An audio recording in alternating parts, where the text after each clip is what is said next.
রামপুরহাট ১ নম্বর ব্লকের খরুন গ্রাম পঞ্চায়েত প্রধানকে ঘিরে বিক্ষোভ দেখিয়েছে আজ বিজেপি। তার কারণ টেন্ডার নিয়ে দুর্নীতির অভিযোগ এবং এই অভিযোগে তৃণমূলের পঞ্চায়েত প্রধানকে ঘেরাও করে বিক্ষোভ দেখায় বিজেপি। প্রায় ২ ঘন্টা ঘেরাও তৃণমূলের পঞ্চায়েত প্রধান। বিরোধী সদস্যদের না জানিয়ে টেন্ডার করার অভিযোগ করেছে বিজেপি। টেন্ডার বাতিলের দাবিতে গ্রাম পঞ্চায়েত প্রধানকে ঘিরে বিক্ষোভ। বিজেপির অভিযোগ নিয়ে যদিও মুখ খুলতে নারাজ গ্রাম পঞ্চায়েত প্রধান। এইবার প্রথমবার নির্বাচিত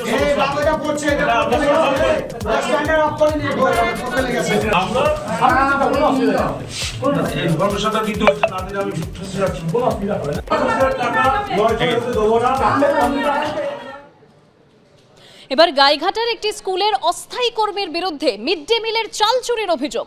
চাল চুরি করে নিয়ে যাওয়ার সময় তাকে হাতে নাতে ধরে ফেলেন স্থানীয়রা। খবর পেয়ে ঘটনাস্থলে আসে গাইঘাটা থানার পুলিশ। স্থানীয় বাসিন্দাদের অভিযোগ, এই চুরির ঘটনার সঙ্গে প্রধান শিক্ষকেরও যোগ আছে। স্কুলে যে পরিমাণ মিড ডে মিলের চাল আসে তার হিসাব ঠিক আছে। অভিযোগ অস্বীকার করে দাবি প্রধান শিক্ষকের।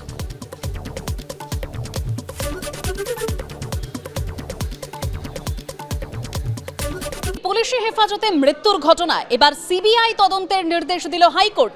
২ মাসের মধ্যে সিবিআইকে রিপোর্ট পেশ করতে হবে বলেই নির্দেশ হাইকোর্টের। এসপির নজরদারি থেকে তদন্তভার গেল এবার সিবিআই এর হাতে। অবিলম্বে সিবিআইকে নথি হস্তান্তর করতে পুলিশকে নির্দেশ হাইকোর্টের।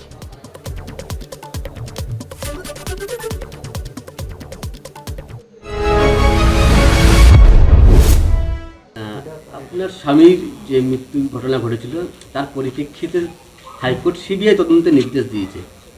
আমি খুশি।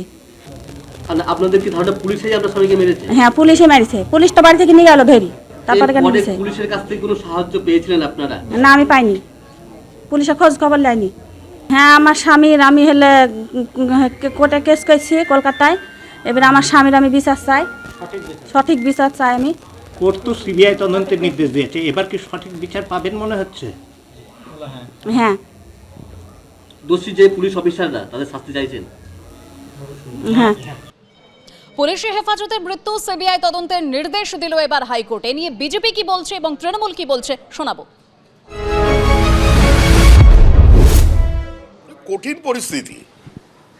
তৃণমূল কংগ্রেসের পরিবারের কেউ খুন হয়ে গেলে তারাও সিবিআই তদন্তের দাবি জানাচ্ছে।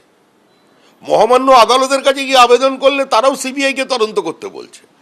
একমাত্র তৃণমূলেরই মন্ত্রীদেরই এত জমে থাকা তদন্ত সিবিআই হিমশিম খেয়ে যাচ্ছে। কিন্তু গোটা সিবিআই অফিসটাই হাইকোর্টের পাশে নিয়ে চলে আসা উচিত, তবেই পশ্চিমবঙ্গ চলতে পারে। কি রাজ্য তৈরি করে দিয়েছে তৃণমূল। পুলিশ তদন্ত করছিল। এখন যদি কোনো নির্দেশ হয়ে থাকে সে বিষয়ে নিশ্চিতভাবে যারা আমাদের আইনজীবীরা ছিলেন রাজ্য সরকারি তরফে তারা তাদের বক্তব্য জানাবেন। আর সিবিআই মানেও তো সেটাই ধ্রুবসত্য বা শেষ কথা হতে পারে না। আমরা কোর্টে দেখেছি এর আগে বহু মামলার সিবিআই দেয়া হয়েছে, 2 দিন বাদে বিচারপতিরাই বলেন যে তদন্তের অগ্রগতি কোথায়, নতুন তথ্য কোথায়। তারপর তারা বলেন অফিসার চেঞ্জ করুন, অফিসারের আধিকারিক চেঞ্জ করুন। তো এগুলোও তো দেখেছি। ফলে সিবিআই দেয়া মানেই একটা বিরাট সুরাহা হয়ে গেল, এটা ভাবার কোনো কারণ নেই।